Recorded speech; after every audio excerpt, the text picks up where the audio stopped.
Overall निकाय चुनाव का फाइनल रिजल्ट क्या कहता है? कितनी सीट पर बीजेपी, कांग्रेस और कितने सीट पर निर्दलीय आए हैं? क्या बीजेपी को बम्पर जीत मिली है या फिर उनकी भी हालत पतली है? निगमों में खाता न खोलने वाली कांग्रेस ने बाकी निकायों में कैसा प्रदर्शन किया? ऋषिकेश, श्रीनगर, पिथौरागढ़ मेयर सीट के पूरे आंकड़े आपको बताऊंगा। किन मंत्रियों को कहां पर झटका लगा है? निकाय चुनाव के रिजल्ट का पूरा विश्लेषण करेंगे, लेकिन आगे बढ़ने से पहले इस चैनल को कीजिए सब्सक्राइब, वीडियो को कीजिए लाइक और अपनी बात कमेंट सेक्शन में जरूर रखें। निकाय चुनाव 2024-25 के फाइनल नतीजे आ चुके हैं। 11 में से 10 नगर निगमों में जीतकर बीजेपी फूले नहीं समा रही है, तो वहीं कांग्रेस ये सोचकर के कंफ्यूजन में है कि उनका खाता नगर निगमों में कहीं पर भी क्यों नहीं खुला। पिछले निकाय चुनाव में कांग्रेस ने 2 नगर निगम जीते थे, हरिद्वार और कोटद्वार, लेकिन इस बार नगर निगम बढ़कर के 11 हुए तो बीजेपी ने कोटद्वार और हरिद्वार को भी जीत लिया। बीजेपी के लिए प्लस पॉइंट ये रहा कि अल्मोड़ा और पिथौरागढ़ में भी उन्हें जीत मिली, जहां पर उनका विधायक नहीं था। पिथौरागढ़ वाली सीट तो महज 17 वोटों के अंतर से बीजेपी ने जीते। पिथौरागढ़ का पूरा आंकड़ा भी आपको बताऊंगा कि किसको कितने वोट पड़े।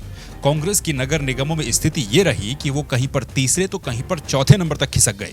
कहीं पर वो लाख से ज्यादा वोटों से हारते हुए नजर आए। अब दिखने में तो ये लगेगा कि बीजेपी की लहर नगर निगमों में कामयाब रही, लेकिन गौर से देखेंगे तो बीजेपी के लिए कुछ खतरे की घंटियां भी जरूर बजी हैं।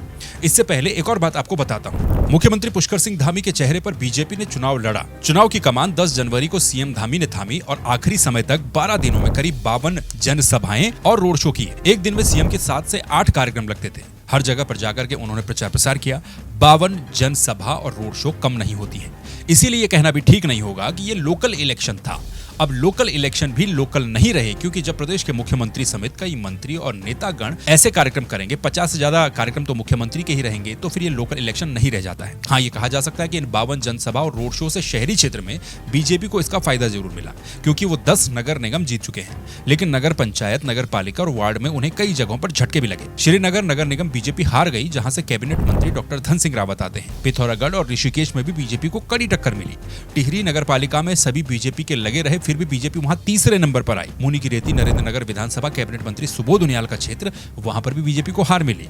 कैबिनेट मंत्री सतपाल महाराज के क्षेत्र में भी कई सीटों पर बीजेपी हार गई। पौड़ी भी हार गए। उत्तरकाशी में झटका लगा। रुद्रप्रयाग में 2 विधायक है, वहां पर भी दोनों के क्षेत्र में हार मिली। पहले एक एक करके आंकड़े देखते हैं। नगर निगम की कुल 11 सीटें उत्तराखंड में है। 11 मेयर की सीटें हैं, जिसमें बीजेपी 10, निर्दलीय 1 और कांग्रेस 0 जीती। नगर पालिका परिषद की कुल 43 सीटें थी, जिसमें बीजेपी ने 17 सीटें जीती, कांग्रेस ने 12, बीएसपी ने 1, निर्दलीय ने 13। यानी कि बीजेपी कांग्रेस के अलावा अदर्स के खाते में 14 सीटें आई हैं। पालिकाओं में सबसे बड़ा दल बीजेपी ही रही है, लेकिन कांग्रेस और निर्दलीय इनके काफी ज्यादा करीब रहे हैं।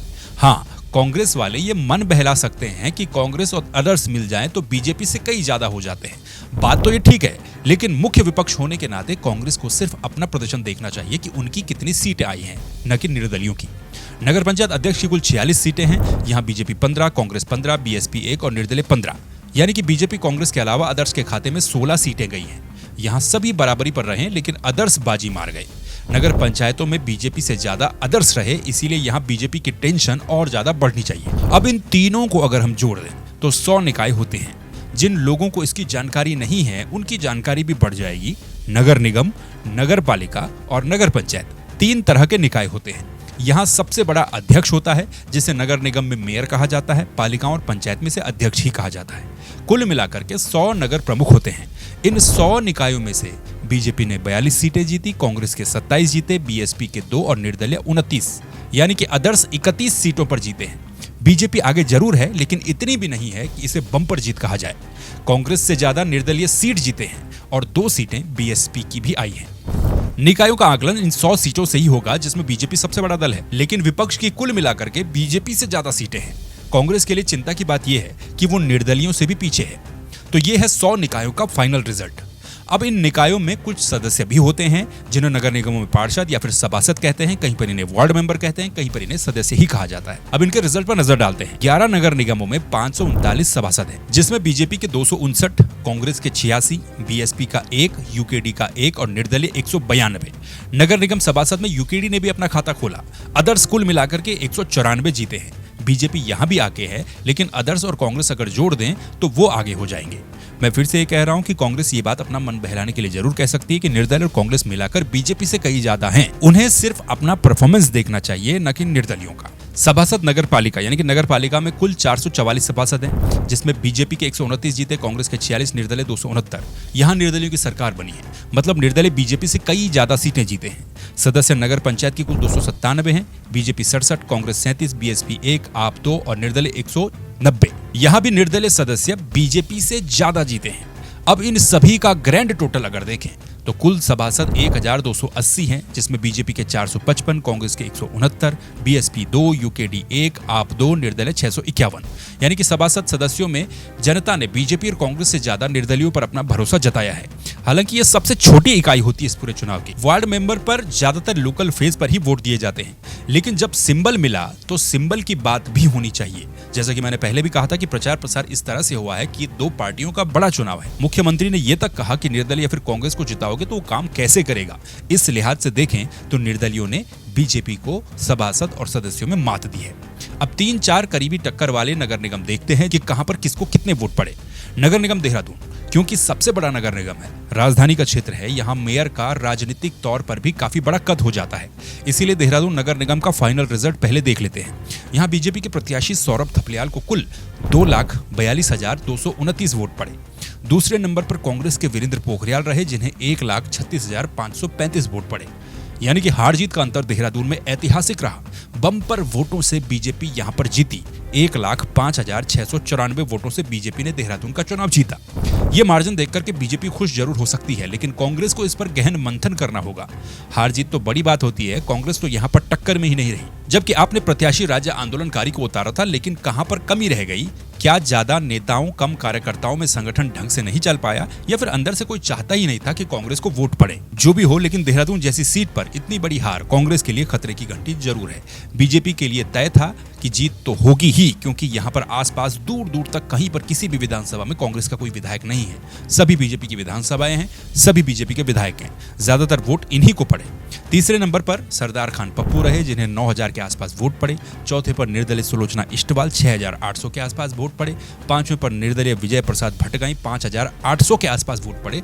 छठवें नंबर पर यूकेडी के वीरेंद्र बिष्ट रहे, 4,200 के आसपास वोट इन्हें पड़े। हारजीत का मार्जिन जहां 1 लाख के ऊपर हो, वहां पर क्षेत्रीय दल 6वें नंबर पर है।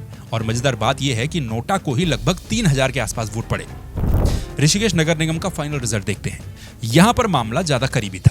यहाँ बीजेपी के शंभू पासवान जीते, उन्हें 23,998 वोट पड़े। दूसरे नंबर पर दिनेश चंद्र मास्टर रहे, इन्हें 20,978 वोट पड़े। कांग्रेस यहाँ तीसरे नंबर पर रही 11,955 वोट के साथ। यूकेडी के प्रत्याशी को यहाँ 759 वोट पड़े।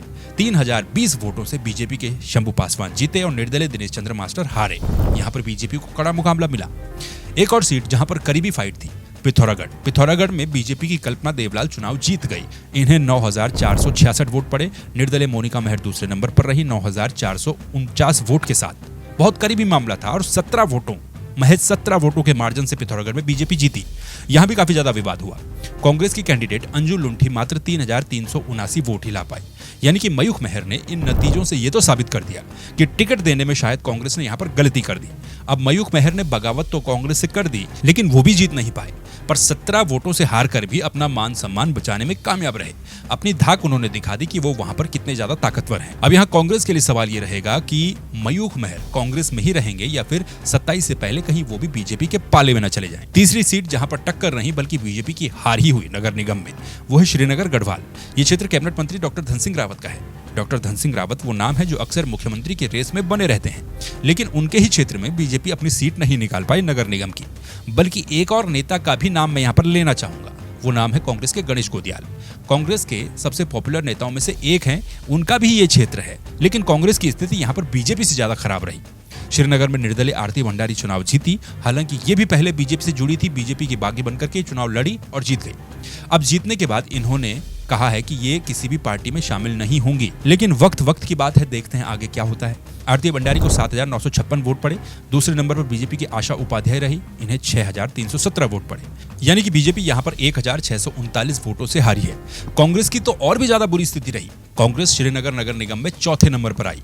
तीसरे नंबर पर निर्दलीय पूनम तिवारी रही, जो इससे पहले पालिका की अध्यक्ष थी, कांग्रेस में रही। कांग्रेस से लोकसभा चुनाव में बीजेपी में गई, टिकट वहां मिला नहीं तो निर्दलीय चुनाव इन्हें भी लड़ना पड़ा। पूनम तिवारी को 2,632 वोट मिले। चौथे नंबर पर रही कांग्रेस की प्रत्याशी मीना रावत को मात्र 2,075 वोट पड़े। यानी कि जीतने वाली पहले नंबर पर रहने वाली प्रत्याशी और कांग्रेस की प्रत्याशी के बीच में 5,881 वोटों का अंतर था। तो यहाँ बड़ा झटका बीजेपी के लिए तो है ही, लेकिन कांग्रेस के लिए भी झटका कम नहीं है। तो ये तो था ओवरऑल रिजल्ट, जहां पर सिर्फ नगर निगम में बीजेपी को बड़ी जीत मिली है। बाकी जगहों पर निर्दलियों से उन्हें कड़ी टक्कर मिली है और कई जगहों पर वो निर्दलियों से पीछे भी रहे हैं। कई मंत्रियों का रिपोर्ट कार्ड खराब रहा है। बाकी आपका क्या कहना है कमेंट करके जरूर बताइए। इस चैनल को सब्सक्राइब कर दीजिए, वीडियो को लाइक कर दीजिए।